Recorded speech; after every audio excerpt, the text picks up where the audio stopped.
Traveling to consciousness, exploring spiritual journeys to find answers in uncertainty.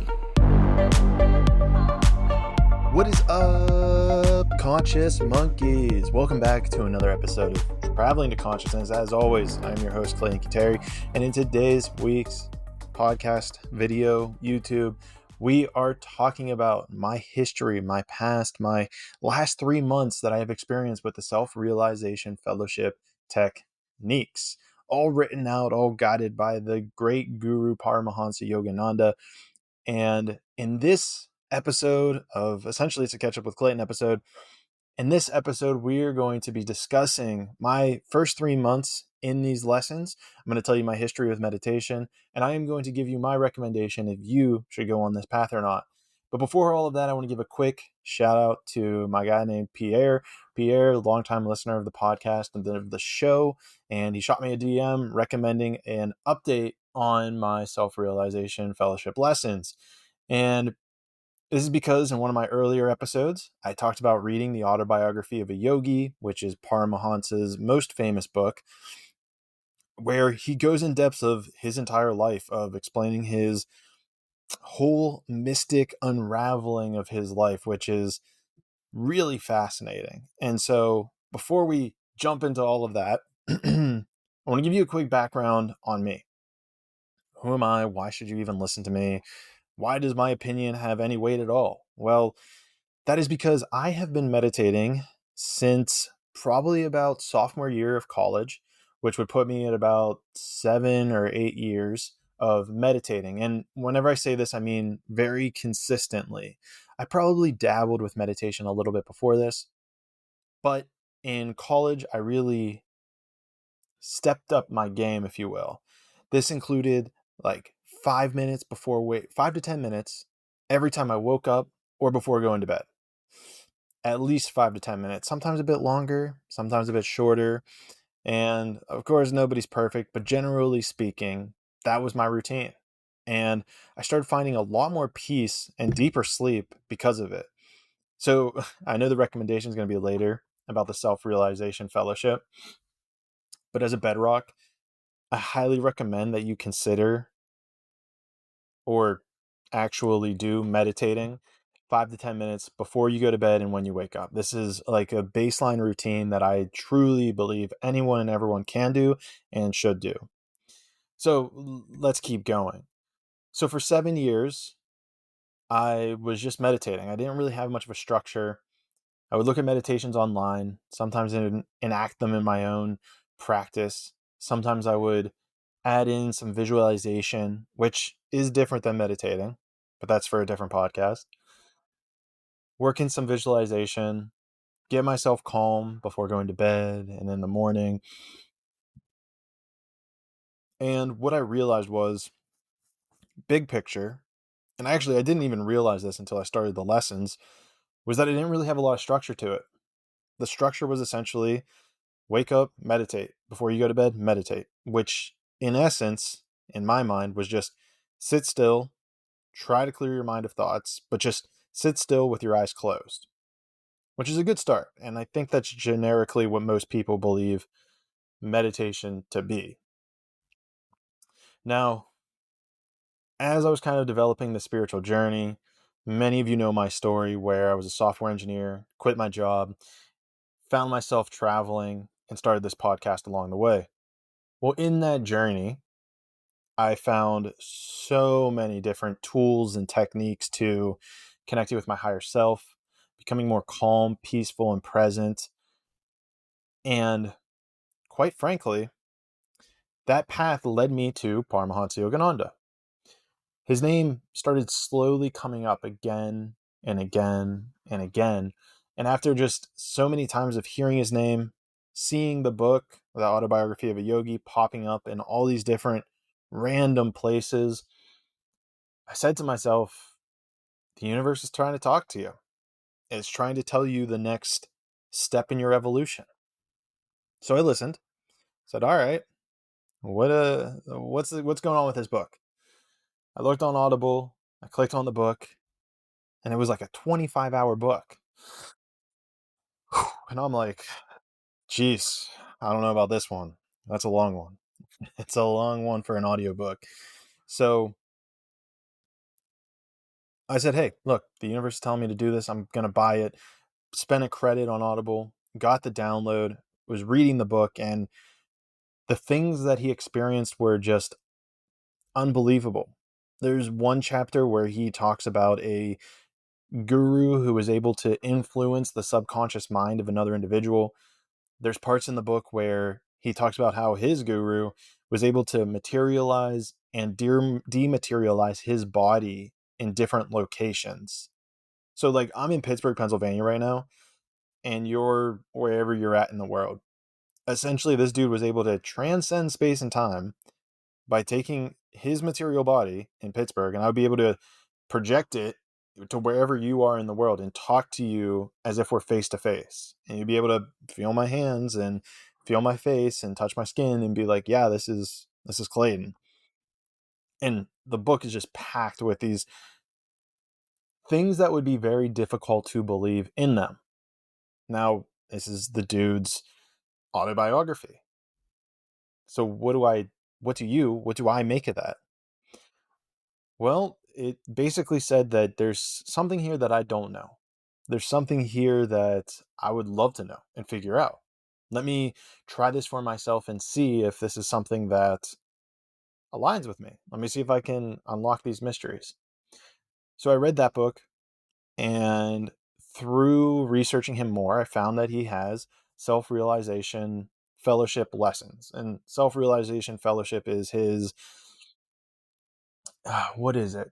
How do you describe it? It's his organization that he has set up to kind of distill these lessons out to people. And I'll be honest, there was a little bit of resistance within me because the energy behind the lessons and kind of the fellowship in general gives off this organizational vibe. And me, my upbringing was as a Presbyterian, which is a denomination of Christianity. And there was a piece of me that just didn't like that idea of organized religion. I didn't like the organization aspect. I felt like we all have our divine connection with God or source or whatever you want to call it. And there's no fabric of a religion or physical structure that should get in between that. And that's true at one point of the spectrum.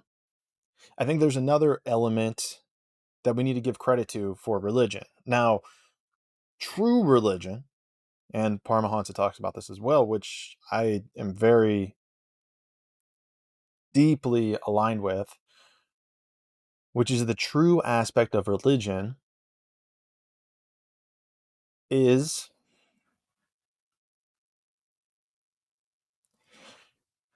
for us, or for religion, to provide us with a pathway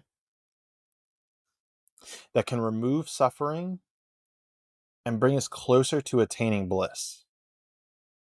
At the very base level, the very, very bottom, the very bottom of any little rabbit hole you might find with religion is to remove suffering and help us get closer to bliss.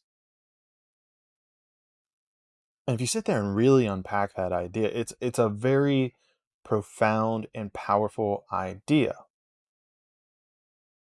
Because, like, isn't that everything we do in our life? Isn't that the goal of it? Is to get away from suffering, to get towards happiness and bliss, whatever you think that is. Doesn't matter what you think that is. Whether you think it's females or money or family or fame or whatever, doesn't matter. You're trying to get away from suffering because you have a perceived idea of what suffering is. You've experienced it. You don't even have a perceived idea. You know what suffering is. And you see a path away from suffering. And so you try to head away from suffering towards bliss. Now, there's a whole bunch of issues that arise whenever we're talking about material things like fame, money, women, family, all that stuff. But that's the core concept. And then religion, the purpose of religion is to give you that clear path towards bliss. Now, for so many reasons, especially with the church, Catholicism, it's been that idea, I think, in my opinion, is completely out the window. But that's for a whole different podcast as well. What we're talking about is the SRF lessons. Now, that element of it did push me away a little. And I assume if you're listening to this podcast, you resonate with me at some level, you're going to find that same little apprehension. And there's a piece of me that wants to tell you, if you are going to pursue this, and I'll get to my recommendation if you should or shouldn't, but if you do decide to pursue this, that might be a little hurdle you got to overcome. And it's something to be aware of. I'm going to just leave it at that, because I don't want to sit here and tell you what you should or shouldn't do, because you know what you should do. I just want to propose that as a hurdle. So in my experience, in my reading of these lessons, I've learned quite a bit. So let me back up a little bit and give you a bit more context around them. So there's, in essence, 18 lessons spanning 9 months. So every 2 weeks, they send you a little packet. They're kind of really nice. They're like really nicely done, that basically outlines a concept or an idea. Some of them have actual meditations. Some of them are more just philosophical ways to view the world. And it spans over 9 months. So right now I've had 6 lessons over the first 3 months. And that brings us back to why we're here. Let me give you my thoughts on it. And I think really one of the most powerful things that it has given me is that structure, right? Because as we're talking, the idea of the church and of organized religion feels a little gross, or at least it has felt a little gross to me, and maybe you as well. And I wanted to just pursue God. I wanted to find spirituality kind of all on my own. And so this helps at least keep the guide rails, if you will, on the path of going towards or deeper into the unknown, your relationship with the divine, which is super important. And at this point, I want to make a note that I did agree to kind of, and I think you have to do this anytime you sign up for these lessons, just to not share them with any other people. So I can't go into the specifics of what's discussed, what we talk about in the lessons. Everything I'm talking about is either just my experience with them, or things that I have found online. And if I found them online, then I kind of validate it as like, okay, it's okay to discuss this. And even some monastics at the monastery agree with this. So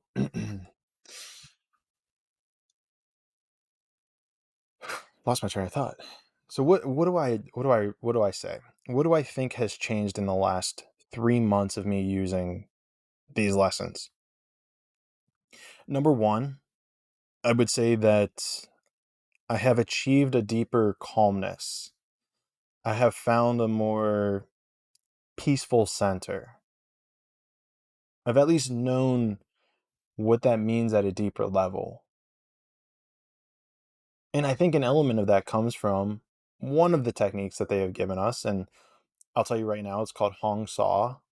It's spelled HONGSAU, but I'm not going to go into how it's actually performed.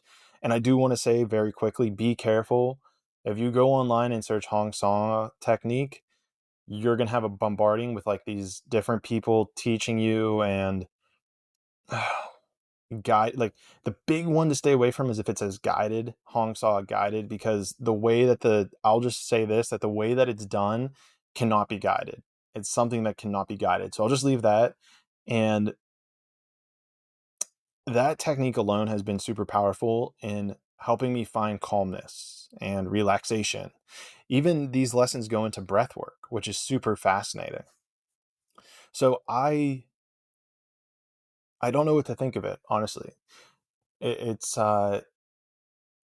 very fascinating the way that Paramahansa at least breaks down the world, because that's also another huge thing, is we all have our own perspectives of what's on the other side of this life, this energy, whatever you want to call it, this reality. And the way he describes it is very fascinating, and it resonates on many different levels that I think a lot of different ancient religions agree upon. It's kind of cool too, because he pulls words from the Bible that Jesus spoke and puts them in this like light of how what he's saying is echoed in Jesus's words. And here's the thing is like, however, because Jesus spoke at a very deep esoteric level, that his words were so powerful that you could find different ways to interpret them. So I'm just giving that as a caveat. I do believe that Paramahansa is on the right path with what he's saying. I mean, it's powerful. And so this begs the question is, would I recommend this to you guys? What I would recommend is that if you're even remotely interested in this, start off by reading Autobiography of a Yogi by Paramahansa Yogananda and see if that book vibes with you. See if it resonates. See if it activates something within you that has this burning desire to go deeper. Because if it does, then I would say that that's an indication to dive into more of his stuff. The way it happened with me is I just started buying his books. I'm someone who does not buy many books from one specific author, but with Paramahansa, I think I'm up to like 10 of his books, and some of them are pretty small, but I'm up to have read like 10 of his books at this point. Maybe not complete, but I have read 10 of his books, which is absolutely insane because I don't usually dive into a single author like this. So because of that deep connection that I found, I said, hey, why don't I give these a shot? It's $90 for the 9 months. In no way am I affiliated with this. As a side note, something I am affiliated with though is Mushy Love. So I do recommend that you go and purchase in the description below. Go type in, wow, I'm really butchering this ad, aren't I? And on their website, when you check out, use Clayton at checkout, you'll get 10% off. And quite frankly, this shit's amazing. And I'm just reading the back here. I mean, it's gluten-free, it's vegan. And quite frankly, the main reason that I'm promoting this thing is because the more of you that buy this product, the more they send me.